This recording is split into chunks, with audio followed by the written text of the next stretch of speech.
Hey everybody, this is Petey from the Spin Rack, and we also have. Calvin Ellis, ready to rock. So today you can see it, Transformers One. We're gonna see how Optimus and Megatron started their whole thing together. So we're going to the beginning. Any initial thoughts before you watch this trailer? I have not heard about this. This is my first time seeing it, so I'm going to watch this trailer totally open and come out on the other side. Well, I saved you from something. If you saw the other trailer I saw, you would have been pretty upset. But I'm gonna start with this one with just the trailer.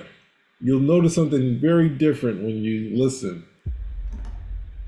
So, how long do you think we'll be here? I'm not talking to you. You know what? We are so screwed. Thought you weren't talking to me. You two, come with me. Report to Waste Management. Hi there, I'm B127. I'm actually working on some nicknames. The one I'm floating right now is Badassatron, which is actually pronounced Badassatron. We're gonna call you B. I know we're just lowly worker bots who can't even transform. Don't you want to see what's out there? There's a reason no one goes to the surface. It's dangerous. Why'd you bring jetpacks? If we survive this, I'm gonna kill you. I accept those terms.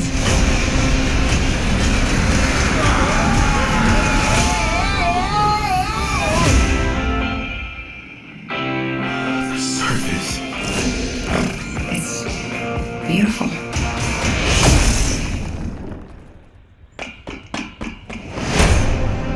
You have proven yourself worthy. Take these and access your full potential.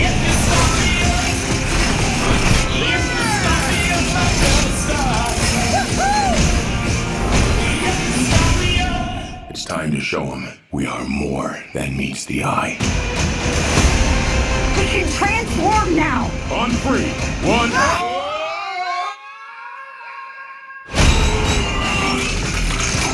It's working! Where's my head? How do we use these things?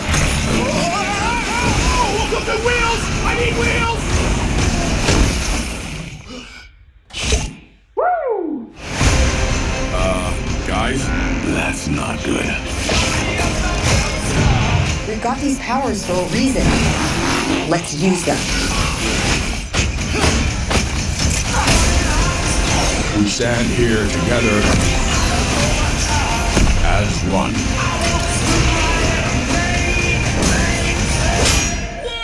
Whoa! I got a battle mask! It appeared with this guy.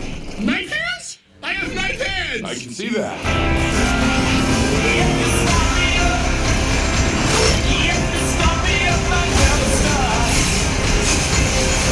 B, these are not the bad guys. Why did you cut the door? Wait, no, it was already like that. Right? Yes, that's right. It was already like, yeah, that's right. I didn't expect them to show all the names of the people in it. I'm sorry. So, what do you say, sir? What exactly was that? It's the Transformers back when Prime and Megatron were buddies. Really? Okay. Before they got their Transformers, before they could transform. I'm still a little nonplussed right now. Like I'm not exactly 100% sure what I just saw. It looked like Transformers. You saw Transformers. No, that looked like Transformers if it was Cars with Lightning McQueen or something. So, you know, I'm like, what exactly? Why, my head is starting to hurt. He's flustered. He's flustered. I'm like, what He is was it? so amazed by that Transformer movie, everybody. He was so amazed. When did Optimus Prime become Lightning McQueen? You know, I don't understand. And then what was that dumb line? Every Transformer has an origin. No, they don't. No, they don't. No, they don't. You but I can tell you two Transformers who do have an origin: Optimus Prime and Megatron. That origin is pretty well established already. So You're I saying don't. this isn't the origin of them, that they were buddies and then they went to some weird planet and got I want. the ability to transform, and it was more like puberty for robots? I, I want to say this clearly, so all the listeners won't misunderstand me in the slightest. Hell no, that is not the origin. Transformers are called Transformers because they were always Transformers. This idea that the two of them went off to go do some Euro trip, and then that's where they discovered, that's where they got it from Alpha Trion. This is some whole new stuff at the end of the day. However, no. However, I'm tired of this nonsense. I really am. You already have an established history for these characters across the comics and across animation as well. This has already been tackled in animation. Who was Optimus Prime before? Before he who was Optimus Prime before he became the leader of the Autobots? In the G1 series, we already learned that he was Orion Pax. He was a librarian. He ends up, the Decepticons are already bad guys doing this stuff. He literally suffers almost like a mortal wound. He's rebuilt as Optimus Prime, and he becomes the hero that we already know. So there's already an origin story for him. This is just like, okay, this is a reason for us to do some, road trip, some road trip, Euro trip nonsense at the end of the day, and tell some Lightning McQueen jokes. I don't understand this. Yeah. Well, For me, it's hard because if they sat me down to watch this, I would look at them like, do you think I'm stupid? Do you think I just started watching Transformers yesterday? I know the history of these characters. However, for other people who either don't know the history, and then sometimes you got fans, aficionados who don't care. As long as it's Transformers, they're gonna give it a look. Then you can tell this type of story. But it's not just Transformers that has me pretty much feeling this way. It's the overall thing that they're doing with characters that have established histories. And I'm not talking about 5 or 6 years. We're talking decades worth of history. And they decide that they're just going to, all right, well, let's just, forget about all of that. Let's do this. And the question with me is always why? Why? Because it's rarely a better job than what the other people did, because the other people actually took it seriously, as opposed to, hey, we're just doing this because we need something new right now. well, I'm going to play devil's advocate, and someone commented on one of our things for something else, but it's pretty generic, so I think I can use it as a devil's advocate thing. It said, for all the people whining about this, all we have to do is say the earlier Transformers movies broke box office, like that happened, then maybe we could say something. But the fans, quote unquote, are full of ish. So basically saying you can have as many variants as you want. If the other ones wasn't that successful, then you can just do what you want. What do you say to that, Al? No, you can't have as many as you want. He said you can't, because it wasn't, if the thing didn't break box office, you're not locked in. You can just create whatever you want, whenever you want. No, because they learned that early on, because they tried to do that with the very first G1 series. And the big thing that they learned was that, we can't get rid of Optimus Prime. We can't get rid of Optimus Prime, because they did the movie. And when they did the movie, they kill off Optimus Prime. And part of this, if you understood how toys were operated at the time, it was that pretty much all cartoon series were 3 seasons and out. And you got maybe like between 60 and 80 episodes. And you got a bunch of episodes in the first season, more in the second, and then the last season would be the fewest new episodes. But they're trying to sell toys. And so the whole idea was like, okay, we want to sell more toys, but we can't sell any more Optimus Prime. Everybody's got that. We want to sell these new characters. So we're going to kill off Optimus Prime. And when we kill off Optimus Prime, we can introduce a new leader, and we can sell some new toys. We can sell Galvatron. We can do this type of stuff. And the people on the show were like, no, don't do that. Optimus Prime is the linchpin for this show. He is the hero. He's the father figure. He's the morality. He's everything. He's the thief. Everybody loves that character. that's not a good route to go. They killed him off anyway. They killed him off in the film. They eventually had to end up bringing him back because so many kids who watched the show were traumatized over the fact that they're like, why did you kill Prime? And then they brought in these new characters, and the new characters these guys did not have any connection with. They didn't want to have any connection with. So you can't have as many variants as you want, because notice, for all of the series that they've had, you always have Optimus Prime. You don't have any series minus Optimus Prime, with the exception of the Japanese series where they killed him off again. Okay, but you have Optimus Prime. So they're like, oh, you can't. No, you can't. Okay, because throughout everything, the linchpin is still Optimus Prime throughout the entire field. There's no variant of Optimus Prime. You have different looks, but that's still Optimus Prime based on whatever the universe is. There's no universe where, like, well, in this universe, there was no Optimus Prime. In this universe, we have, Nemesis Enforcer, if you will. Yeah, I know I'm borrowing the name from G.I. Joe, but let's say you have a Nemesis Enforcer, and that's who the guy is. Like, no, doesn't work. You can't have it because some of these things have to remain constant. Okay, some of these things have to remain constant at the end of the day. So, and then the whole idea with box office is always such a paltry argument, because just because it made money doesn't make it good. It is always the weakest argument for me, because just, it made money. That doesn't mean it made money. It made money. It was successful in doing what it wanted to do, but that doesn't mean it was good. And usually you can see that, because you'll have certain films that go up and they make all of this money on the first film, and the second film they can't get asses in seats because nobody really wanted more of that. That was like, oh, we're coming out, we check it out. Okay, this is cool. You want to see another film? No, not really. No, not really. And then it shows you the characters that actually have the pull to do that. That's the reason why Superman, Batman, Spider-Man are successful over decades of doing these things in different types of medium. And then you have other guys who might get some punch once or twice, or maybe even once, and then the people say, we've had enough of this guy. Even like 50 years later, they're like, hey, 50 years later, you want to see a new Zorro movie? No, we're good. We're good. We're good with these reruns. So no, I totally disagree with that, especially when you're going to make the argument based on money. Well, I want to say two things. And this is, I'm pretty sure Optimus was going to be brought back because obviously it's a robot. But I also think it was bad faith post-movie to have a cool character in Galvatron, which I thought with Leonard Nimoy's voice. And then when they brought him back in the cartoon, the animation was bad.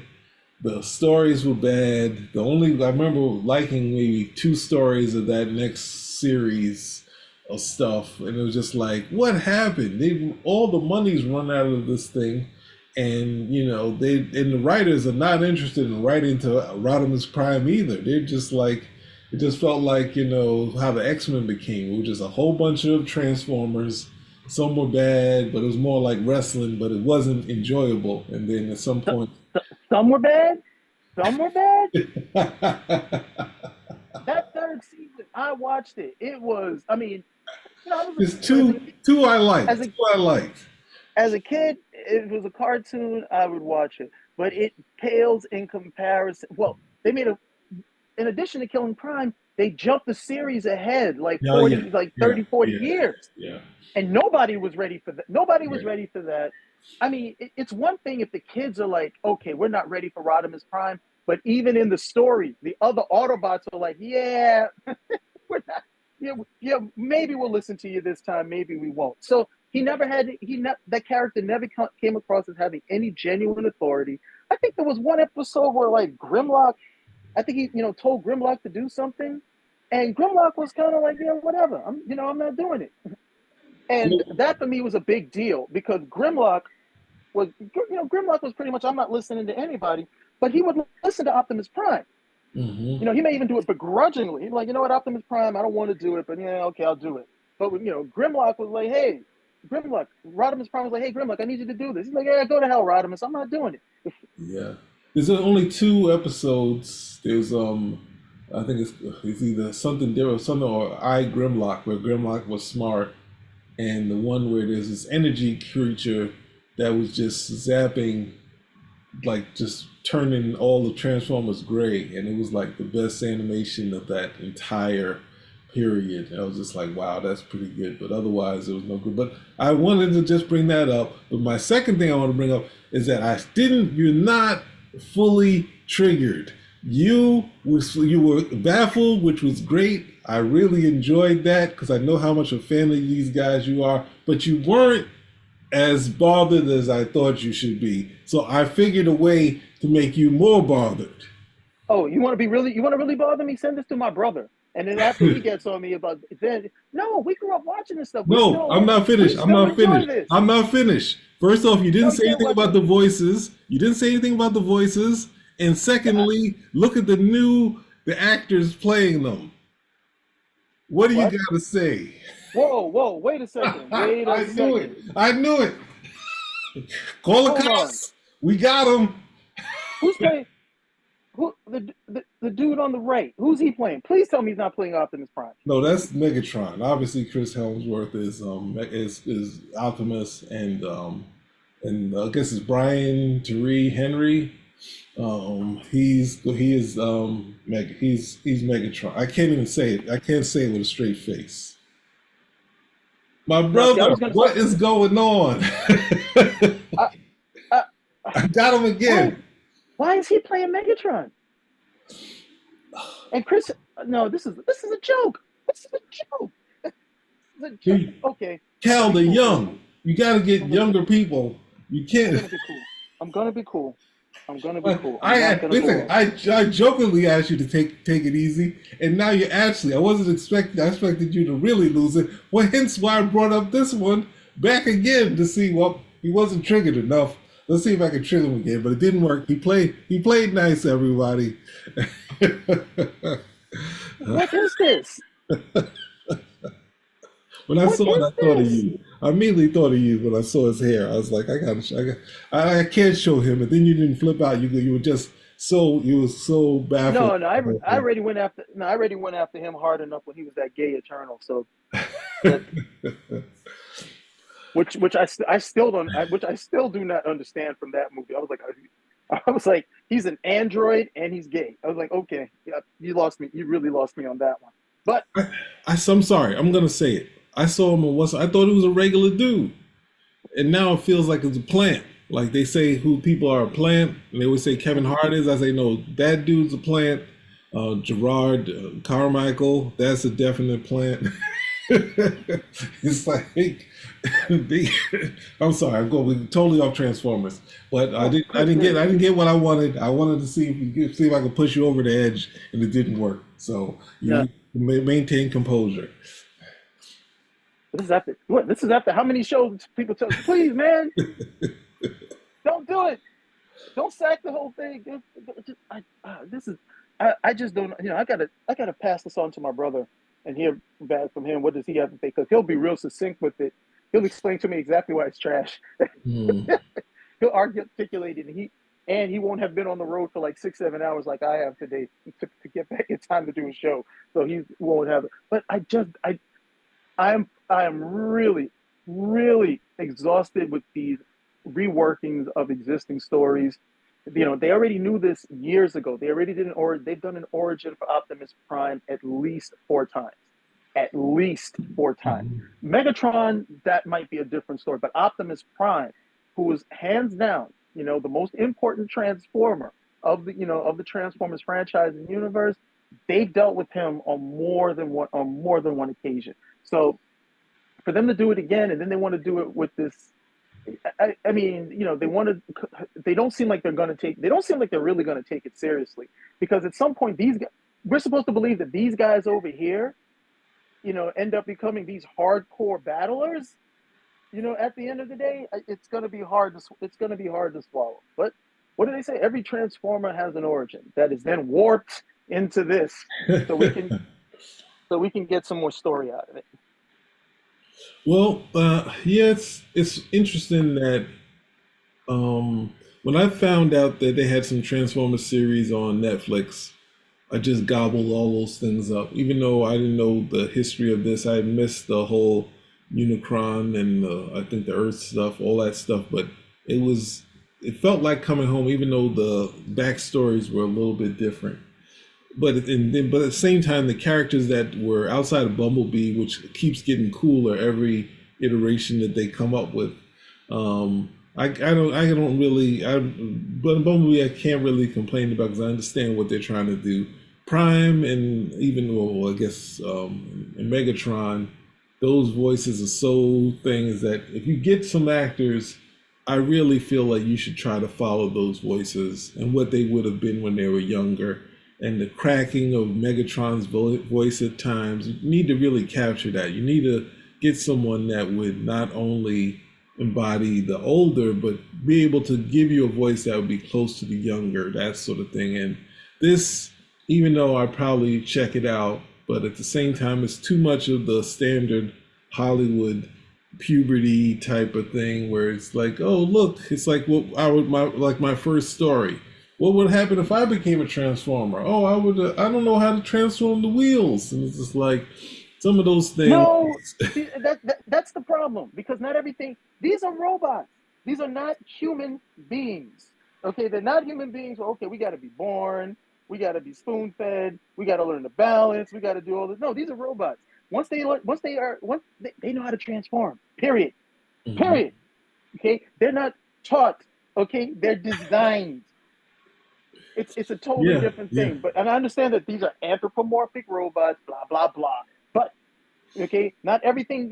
This egocentrism when it comes down to to being human, where we got to do these particular things. Like no, this is something totally different. And the other thing is, we create robots, so we know they don't do this. Mhm. We know they don't do this. There was a Transformers episode. This is from the there was an original. The original one was 3 episodes. It was a 3-parter, and there was one scene where something happened where they shot at Optimus Prime, and it looked like he fell off a cliff or something of that nature. And Jazz is over there screaming when he goes, Prime! And that was every single kid who was watching the show at that time did the same thing. Prime! Dude, that's how much we were into it, how much we loved it. We were like, whoa, this is so cool at the end of the day. Does this look cool? Does this look cool? No. Does this look like, I still remember watching this when they would have Jazz and Jazz transformed and he moonwalked away and everybody was like, oh, wow. You see how they did that? Yeah, he's moonwalking because of the music and this, that, and the other. And his name is Jazz. And it was really cool. Okay, everybody talked about it. We all loved it. This right over here. Does this look cool? Does this look like something kids are going to be talking about? No, I don't think so. I really don't think so at the end of the day. So, anyway, yeah, you know what? I stayed composed. I will remain composed. Okay, cool. All right, so Serenity now. there we go. Once we see something else, we'll be, having to deal with Transformers Lower Decks at some point later. Oh, good. Oh, good. No. Please, no. Spinner Rack. Thankfully, we're out.